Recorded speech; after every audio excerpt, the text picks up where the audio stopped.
Okay, what I'm doing here is using both forges. This forge to heat the oil and this forge to actually heat the knives. So I get both of them going.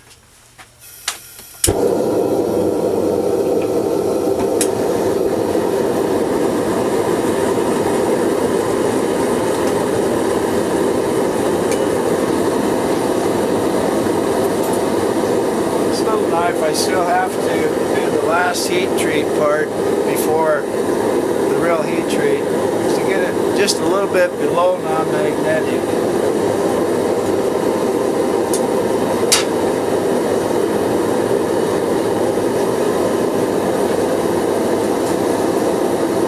This forge over here, I'm heating these metal things, the oil's down in there, just to get the oil up to a temperature below 120 degrees.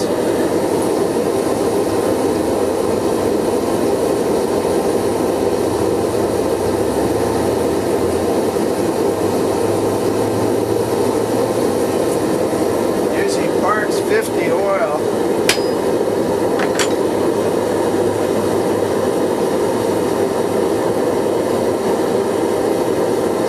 This is the hardest part of the whole cycle.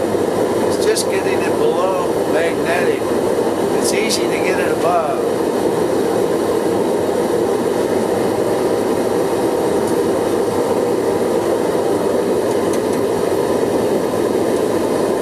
Yeah, that's perfect.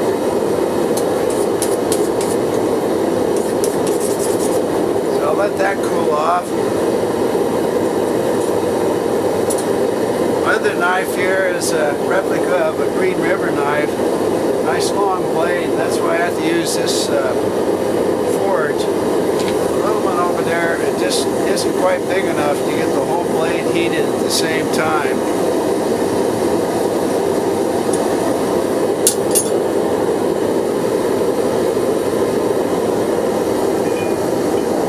Well, just got to go up just a hair.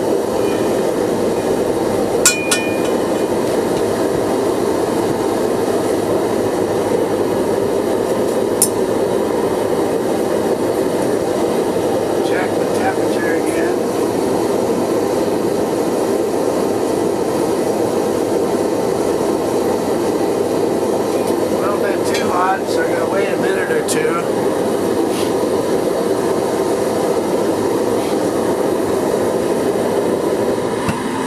Don't need that forge going anymore, just this one. Got two burners, but I only need to have one on this. But I'm going to turn it both on for the heat treat of the big knife, so it gets a nice even heat.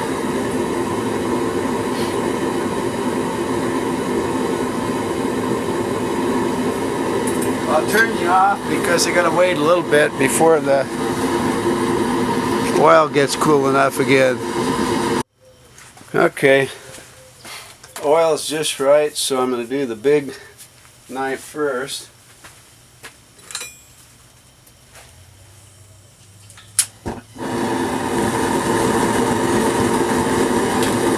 That's one burner. That's two.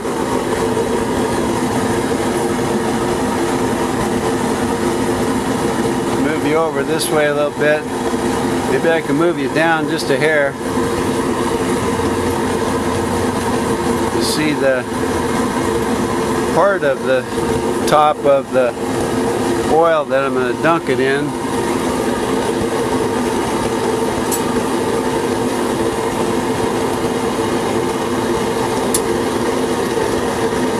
So I'm moving the blade back quite a ways so I get the ricasso area heated, and then I'll move it back out some to get more of the tip.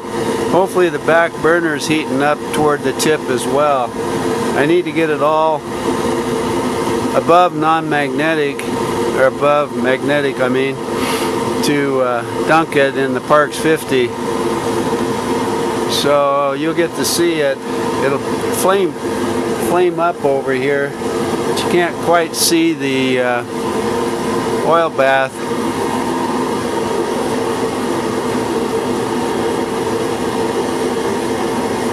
It's starting to get hot right there. That's what we want.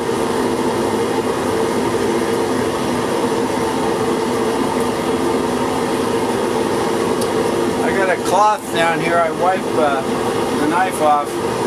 I usually keep the knife in the oil for 2 minutes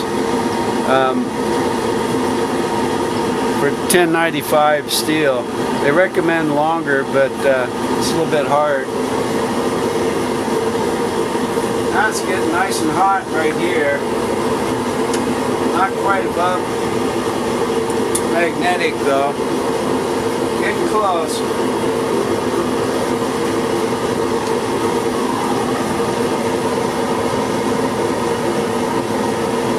Kind of boring video in a way, but I wanted to show you how I use both of the forges, one to heat the oil, one to heat the knives.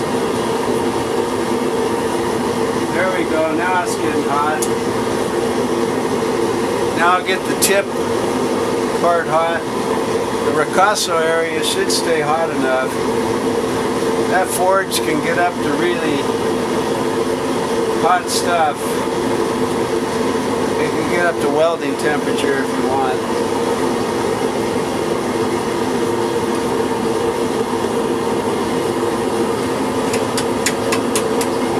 Everything but the ricasso is ready to go.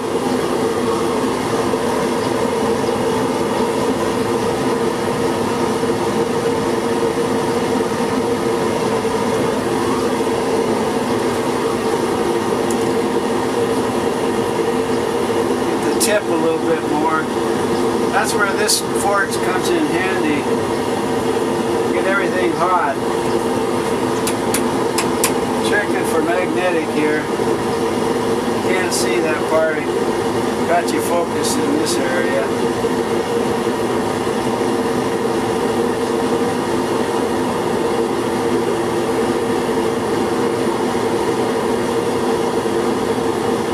Ricasso area needs to get a little bit hotter.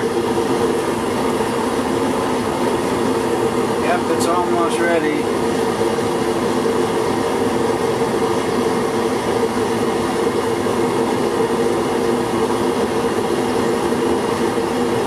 That's pretty.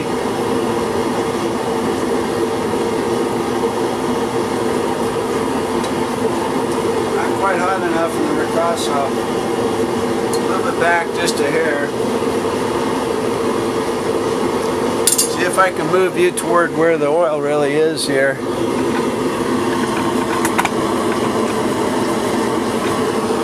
Excuse the moving around here.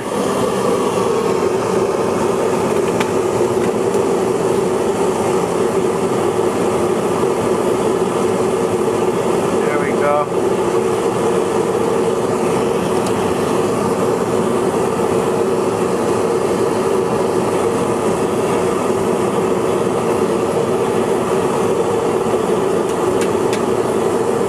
It's ready. I'll just one more. My arm might be in the way here a little bit.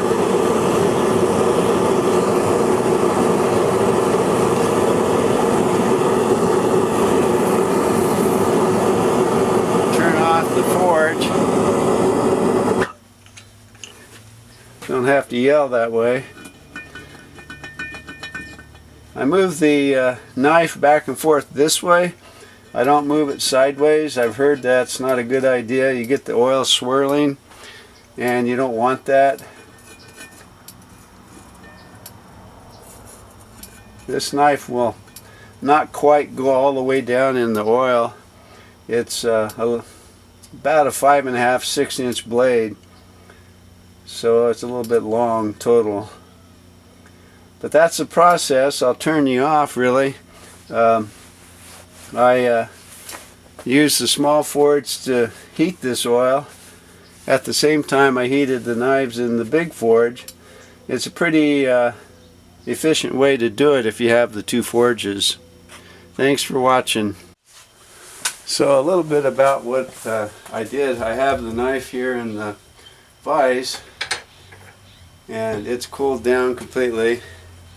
What I did is sand it off to get the nice silver color, and I'll take it into the oven next at 400 degrees for 2 hours, and that's the tempering process. What I just got through showing you was the normalizing process, which 3 steps. First step is to get the temperature above magnetic and hold it there for a while, and then let it cool completely.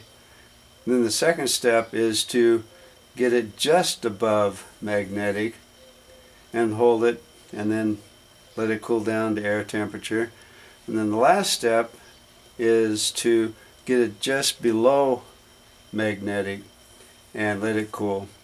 Now, after, and you saw me heat treat it, the normalization process gets the molecules back to where they should be again, and usually it keeps the knife from warping, which this one is nice and straight. Also keeps it from cracking. I've had them crack because I didn't go through the process, and I got the temperature a little warm too. But the 3 steps of normalization will keep all those bad things from happening usually. And then if you got your temperature right on the heat treat and hold it there for a while, then you'll get this. And then I took it in here after it cooled and got it ready for tempering now. And so I'll take it into the oven at 400 degrees for 2 hours. So that's the whole process. If you do things right, it becomes very, very hard. Right now, if I drop this on the cement, it may break because it's really hard. And the tempering process brings it down a little bit softer to the right temperature so that it's usable but still hard. Anyway, it's going to be a nice knife. I don't know if you can see the whole thing in the camera, but a pretty big knife. I got the other one done, by the way, too, and I'll take both of them at the same time and put them in the oven for tempering. Thanks for watching.